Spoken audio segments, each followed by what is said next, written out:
to week 13, and this is a unique unit in that our text reading and our unit topic actually coincides. So you studied about, or you will study about Baruch this week in the content, and then our verses this week center on Baruch as well. You should have read chapters 45 through 51. And chapter 45 is a short chapter. It's the signature of Baruch on the records that he compiled. We know very little about Baruch, yet we likely owe this book to him.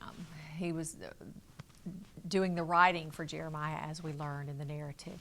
He came from an educated, prominent family.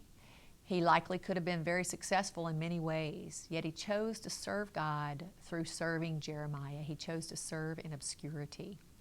We see the same promise given to him that was given to Jeremiah, and that is that God will preserve his life. In chapter 45, he says he's lamenting to God, just like Jeremiah would. He says, "Woe to me, the Lord has added sorrow to my pain. I am worn out from groaning and find no rest." And God sends him this message. He says, "Should you then seek great things for yourself? Seek them not. For I will bring disaster on all people, declares the Lord. But wherever you go, I will let you escape with your life." So we see those commonalities between Baruch and Jeremiah, both the lamenting and the promise from God that he will preserve their life, which is a lot in the time in which they're living, where they see so much death and destruction. And God says, you might lose everything else, but I'm not going to let them take your life.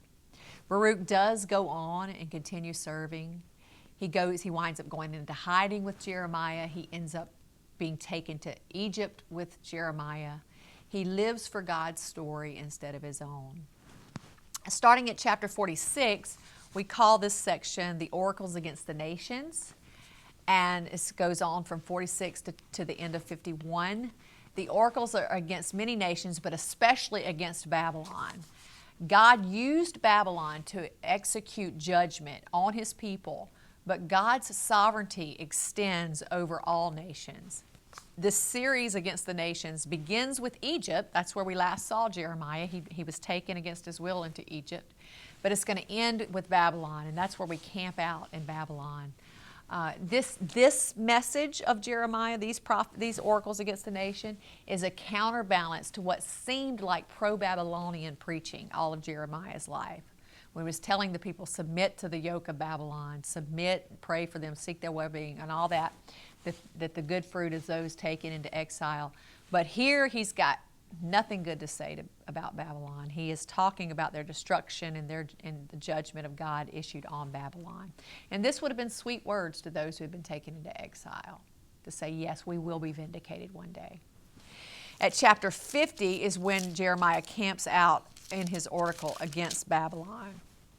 Laced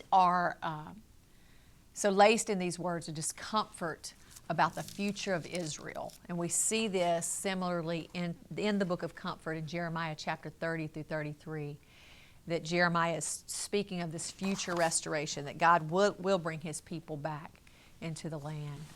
So the message to the exiles is this: the violence of Babylon will be avenged. It ends with this symbolic act in chapter 51 where God tells Jeremiah to write this scroll, take this scroll. It's the scroll that's all this judgment against Babylon. And he says, roll it up, tie a rock to it, and drop it into the Euphrates.